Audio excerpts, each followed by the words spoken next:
खुरासान के शहर तूस की खामोश फिजाओं में एक ऐसा बच्चा पैदा हुआ जो आने वाले सदियों में खौफ, राज और खुफिया फितनों की अलामत बनने वाला था। हसन बिन सबाह, वो इंसान जिसका नाम सुनते ही जहन में एक ऐसी जमात का तस्वुर उभरता है जो अपने खुफिया हथियारों, पोशीदा जिंदानों और जानलेवा तरीकों की वजह से दुनिया भर में शोहरत रखती थी। हसन का ताल्लुक एक ऐसे घराने से था जिसके नज़रियात पहले ही से शदीद इख्तिलाफात का मरकज़ थे। उसका बाप अली बिन अहमद बिन जाफ़र बिन हसन बिन सबाह हमीरी शहर रै में रहता था। इराक़ अजम का वो अहम मकाम जहाँ सियासी और मजहबी कशमकश हमेशा सुलगती रहती थी। अली एक इस्माइली मसलक का पैरोकार था।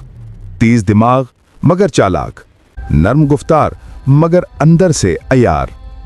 हसन का असल नाम हसन बिन अली था, मगर चूंकि उसके जद सबाह की शोहरत पूरे इलाके में गूंजती थी, इसलिए उसने खुद को हसन बिन सबाह कहलवाना पसंद किया, शायद आने वाले वक्तों में अपने नाम को ही एक असातीरी निशान बनाने के लिए।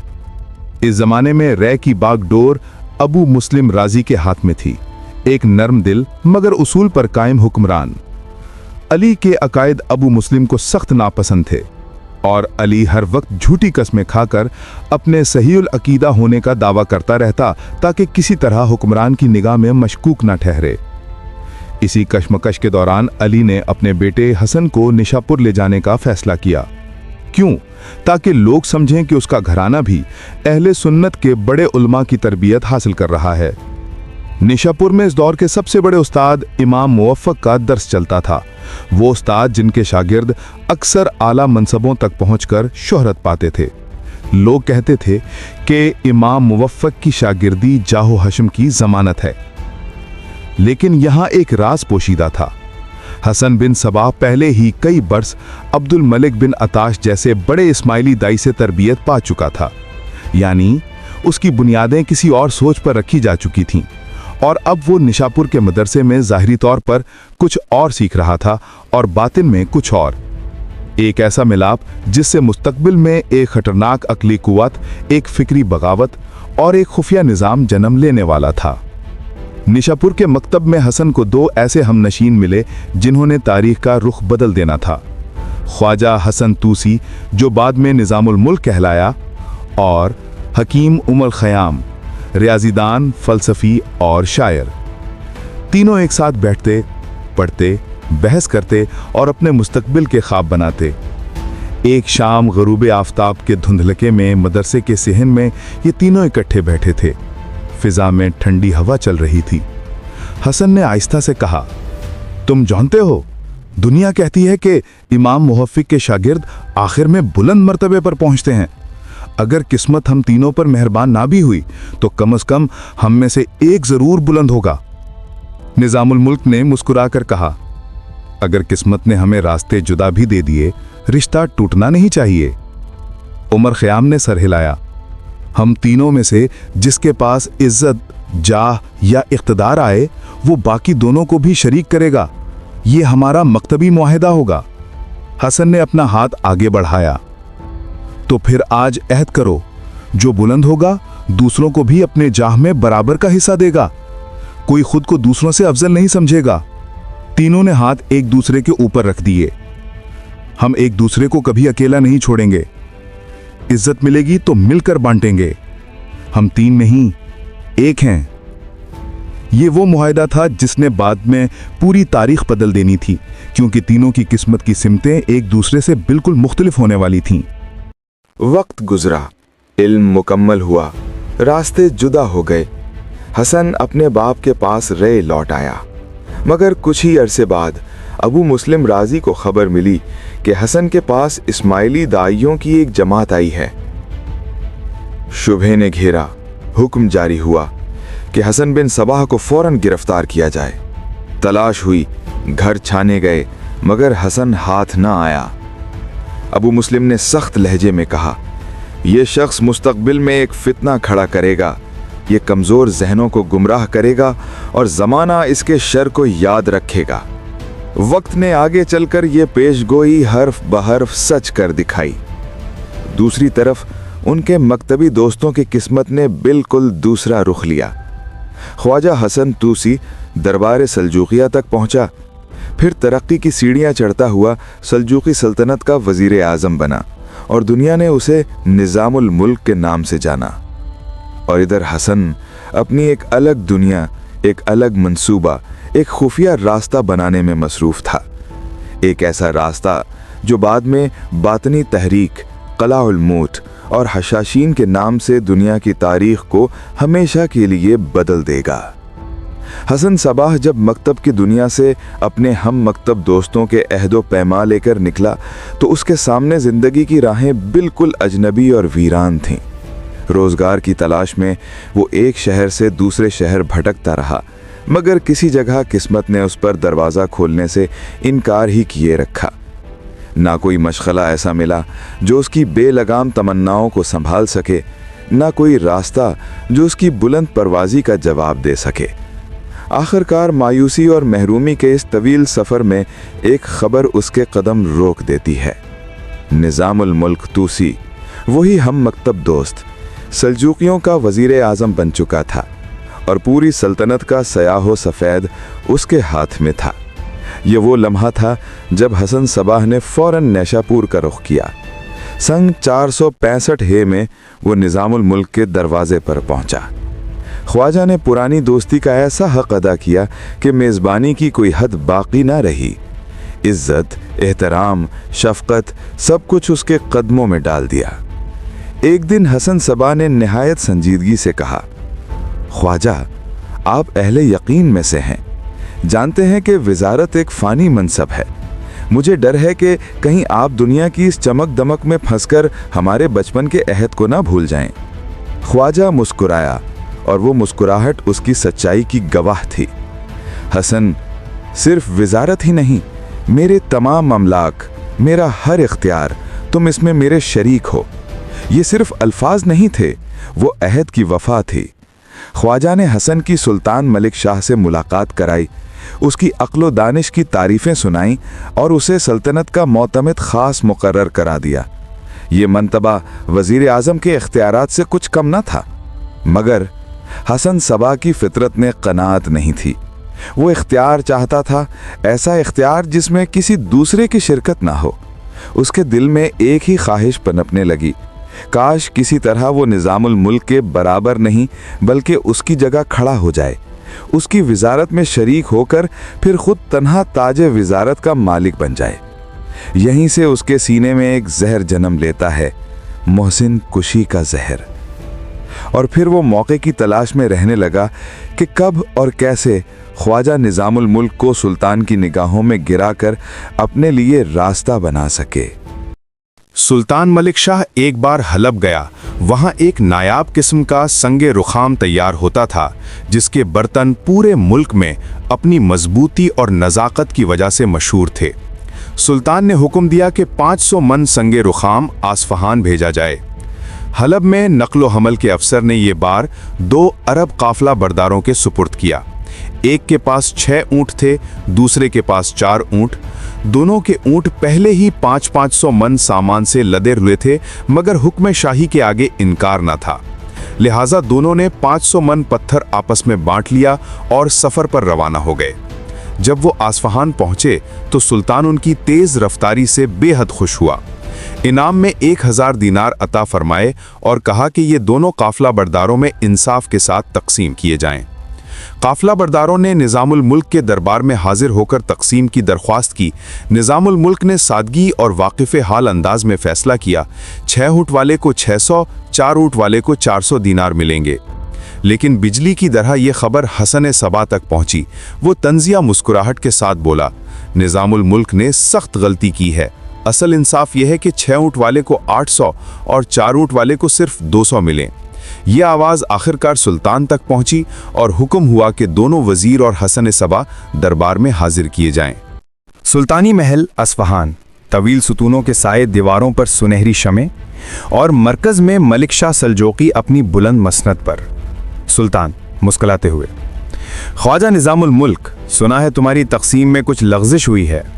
निज़ामुल मुल्क वक़ार से झुकते हुए, जहाँ पनाहा मैंने तो ऊँटों की तादाद के मुताबिक फैज़ तकसीम किया। सुल्तान हसन और सबाह की तरफ देखते हुए, अच्छा इब्न सबा, अगर ये तकसीम गलत है तो बादशाह वक्त को समझाओ। हसन सबा आहिस्ता चलकर आगे आता है। दरबार पर खामोशी छा जाती है। जहां पना कुल ऊंट 10 हैं और कुल वजन 1500 मन। यूं हर ऊंट के हिस्से में 150 मन आता है। दरबारी सरगोशियां करने लगते हैं। हसन सबा ऊंची पुरएतमाद आवाज में, 6 ऊंट वाला 900 मन वजनी सफर लाया, जिसमें से 400 मन शाही हुक्म का था। 4 ऊंट वाला 600 मन लाया, जिसमें सिर्फ 200 मन शाही बार था, और सुल्तानी इनाम 500 मन पर 1000 दिनार, यानी हर 100 मन के 200 दिनार। बस इंसाफ कहता है 6 ऊंट वाला 800 दिनार ले, 4 वाला सिर्फ 200। दरबार में एकदम सन्नाटा। सुल्तान के चेहरे पर मुस्कुराहट गहरी हो जाती है। सुल्तान निजामुल मुल्क की तरफ देखकर नरम तन से, ख्वाजा तुम्हारा शागिर्द आज तुम पर सबकत ले गया मालूम होता है। निजामुल मुल्क खामोश, मगर उसकी आंखें सारी कहानी बयान कर रही थीं। ये फतह मामूली नहीं, बादशाह के दिल में हसन सबा की पहली दरार डाल गई है। निजामुल मुल्क दिल में, ये शख्स खतरनाक सोच रखता है। आज हिसाब में जीता है, कल तख्त के लिए चलेगा। सुल्तान ने मामला हंसी में उड़ा दिया, मगर सब जानते थे उस दिन हसन सबा ने पहली बार दरबार सल्जूकी में अपनी जहानत का हथियार दिखा दिया था। एक मर्तबा इब्ने सबाह अरकान सल्तनत के दरमियान बैठा हुआ मुख्तलिफ उमूर पर तबादला ख्यालात कर रहा था। इस दौरान में कहने लगा कि हज़रत सुल्तानुल मुअज़्ज़म 20 साल से हुक्मरान हैं। उन्हें चाहिए कि ममालिक महरूसा के जमाव खर्च से भी वाकिफ हों। ये आवाज़ शुदा शुदा सुल्तान मलिक शाह के कान तक पहुंची। सल्जूकी दरबार उस दिन हमेशा से ज़्यादा खामोश था, जैसे सुतून, फर्श और कालीन भी आने वाले तूफान की आहट सुन चुके हों। अरकान सल्तनत की सफ़ों में एक अजीब बेचैनी दौड़ रही थी। हसन बिन सबा दरबार के वस्त में खड़ा था और उसकी आंखों में वही पुरानी चमक, इक़्तिदार की भूखी चमक दहक रही थी। अचानक एक दरबारी ने सर झुकाकर ऐलान किया, सुल्तान मुअज़्ज़म मलिक शाह तशरीफ ला रहे हैं। जर्री पर्दे हटे और मलिक शाह आहिस्ता आहिस्ता तख्त पर जलवा अफरोज हुआ। उसके चेहरे पर बुर्दबारी थी, मगर आंखों में शुबहे की लकीरें भी छुपी थीं, और ये सब हसन के अल्फाज की वजह से था जो उसने चंद दिन पहले अरकान सल्तनत में बैठकर कहे थे। सुल्तान 20 बरस से हुक्मरान हैं और हनोज सल्तनत के सालाना हिसाब से नावाकिफ। इस जुमले ने दरबार में बिजली गिरा दी थी। मुकालमा, साजिश की आतिश भड़कती है।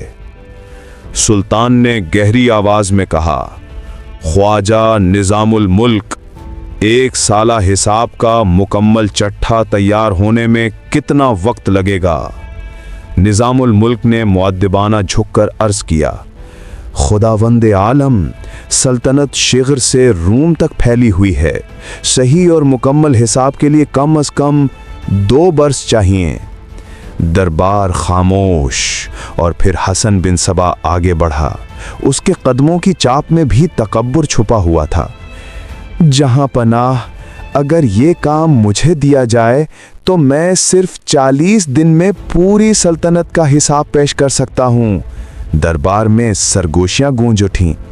निजामुल मुल्क की आंखों में पहली बार एक हल्की सी तशवीश उभरी। सुल्तान ने हैरत से पूछा, सिर्फ 40 दिन?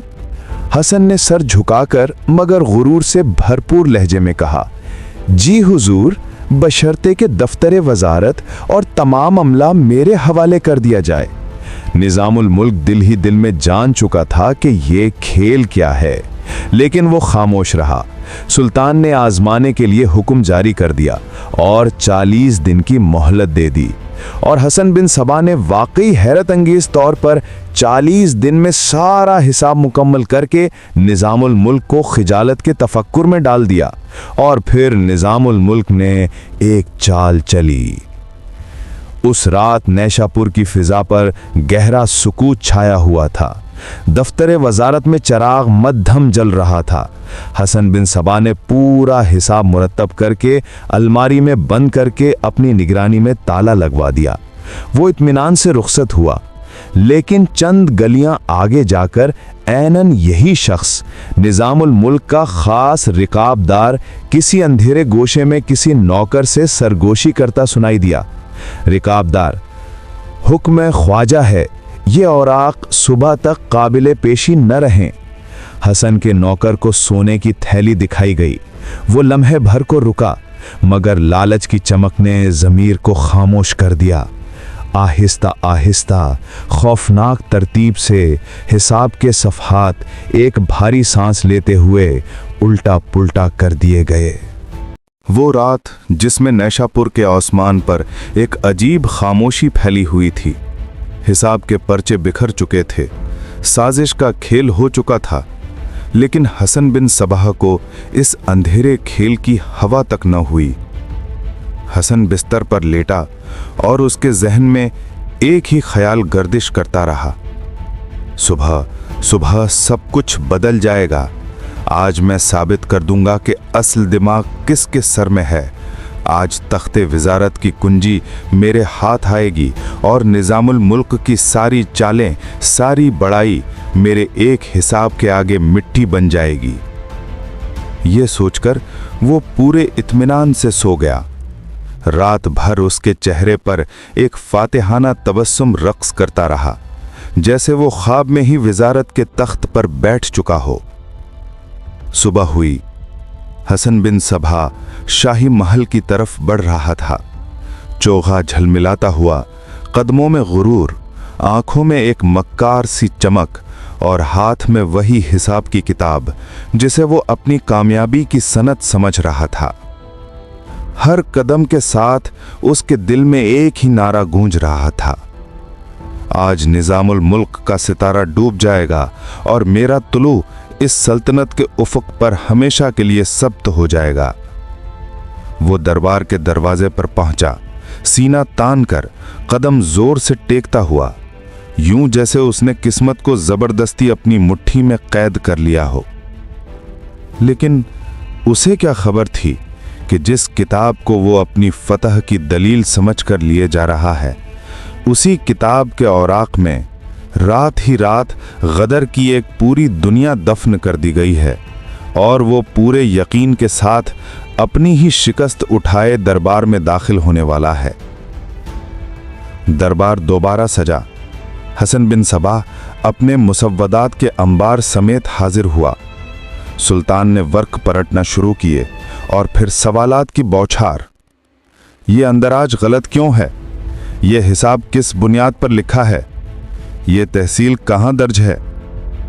हसन के चेहरे का रंग उतरने लगा, उसके हाथ कांपने लगे। हर सवाल उस पर ताजियाने की तरह पड़ता। आखिरकार हसन ने बेबसी से सुल्तान की तरफ देखा। वो चेहरा जिसमें कल तक गुरूर था, आज शिकस्त खुर्दा खामोशी थी। उसी लम्हे निजामुल मुल्क आगे बढ़ा। उसकी आवाज पूरे दरबार पर गूंज गई, जहां पनाह, यही वो मुश्किलात हैं जिनके सबब मैंने 2 बरस की मुद्दत मांगी थी। सल्तनत का हिसाब 40 दिन में सेहत के साथ मुमकिन नहीं। सुल्तान मलिक शाह का चेहरा कड़क पड़ा। वो पहले ही हसन की चालाकियों से दिल बर्दाश्ता था। गमो गुस्से में तख्त से उठकर गर्राया, हसन बिन सबाह, तुमने विजारत के दफ्तरी काम को खेल समझ रखा था। तुम्हें इख्तियार दिया गया और तुमने फरेब से जवाब दिया। सुल्तान के इशारे पर मुहाफिज आगे बढ़े। दरबार की फिजा में सनसनी फैल गई। इसे दरबार सल्जूकिया से निकाल दो और ऐसा निकालो कि दोबारा इस दहलीज पर कदम ना रख सके। हसन बिन सबा को दरबार से घसीट कर निकाला गया, लेकिन उसकी आंखों में आंसू नहीं थे, सिर्फ इंतकाम की आग थी। वो जाते जाते आसमान की तरफ देखकर सरगोशी में बोला, मलिक शाह, आज तुमने मुझे जलील किया है, कल मैं पूरी दुनिया को हैरान कर दूंगा। ये लम्हा वही लम्हा था जहां से हसन बिन सबा का खौफनाक सफर शुरू हुआ। एक ऐसा सफर जिसने आने वाले बरसों में सल्जूकियों के तख्त को हिला डाला। اور تاریخ کے سینے پر ایک نہ مٹنے والا داغ چھوڑا۔ دستور انورا میں خواجہ نظام الملک نے خود لکھا ہے کہ حسن بن صبا نے حقیقت میں بڑا کمال کیا تھا کہ اتنی قلیل مدت میں تمام ممالک محروسہ کا حساب آمد و خرچ مرتب کر لیا تھا، مگر چونکہ اس نے عذرائے حسد، نقص عہد یہ سب کاروائی کی تھی، خدا کے فضل و کرم سے بادشاہ کے سامنے اسے خجالت اٹھانی پڑی، اور اگر وہ خدا نہ خواستہ ملک شاہ کو مطمئن کرنے میں کامیاب ہو جاتا تو مجھے وزارت سے یقیناً سبکدوش کر دیا جاتا۔ لیکن دبستان مذاہب میں لکھا ہے کہ خواجہ نظام الملک نے کسی ترکیب سے حسن بن صبا کے یہاں سے کاغذات منگا کر اوراق کو بے ترتیب کر دیا تھا، اور صاحب تذکرہ دولت شاہاں کا بیان ہے کہ نظام الملک کے رکابدار نے حسن بن صبا کے نوکر کو گانٹھ کر حساب کے اوراق منتشر کر دیے تھے۔ یہی وجہ تھی کہ ابن صبا سلطان کے کسی سوال کا صحیح جواب نہ دے سکا۔ حسن ابن صبا کا سلجوقی دربار سے ذلت آمیز اخراج گو اس کے لیے نہایت ہمت شکن تھا، لیکن حقیقت میں یہ واقعہ اس کی آئندہ کامیابیوں کا پیش خیمہ تھا۔ وہ کامیابیاں کیا تھیں اور حسن ابن صبا نے انہیں کیسے حاصل کیا؟ وہ کیسی ذہانت، کیسی مکاری اور کیسا خوفناک عزم لے کر ایک زمانے کو لرزاندہ بن گیا؟ یہ داستان ابھی مکمل نہیں ہوئی۔ ہر قدم پر سازشیں، ہر لمحے پر خطرہ اور ہر عمل میں دھوکہ چھپا ہوا تھا۔ ابن صبا نے جس خفیہ حکمت عملی سے اپنے دشمنوں کو چکرا دیا اور جس حوصلے سے طاقتور حکمرانوں کے مقابلے میں اپنی پہچان بنائی، وہ آج بھی تاریخ کے صفحات پر سنہری حرفوں میں درج ہے۔ لیکن یہ سب ہم آپ کو آگے چل کر دکھائیں گے، ہر سازش، ہر فریب اور ہر خون میں لتھڑی ہوئی حقیقت کے ساتھ۔ تاریخ کے یہ راز جو صدیوں تک چھپے رہے، اب آپ کے سامنے کھلیں گے، صرف پاسبان حرم کے پردے کے نیچے۔ اگلی قسط میں دیکھیں حسن ابن صبا کا پہلا بڑا فتنہ، خفیہ لشکر کی تشکیل اور ایک ایسی طاقت جو سلطانوں کے لیے خوابناک ہو گئی۔ پاسبان حرم قصہ 2 کے لیے تیار ہو جائیں۔ یہ صرف ایک کہانی نہیں بلکہ ایک زمانے کی دھڑکن ہے جو آپ کے دل کو تھام لے گی۔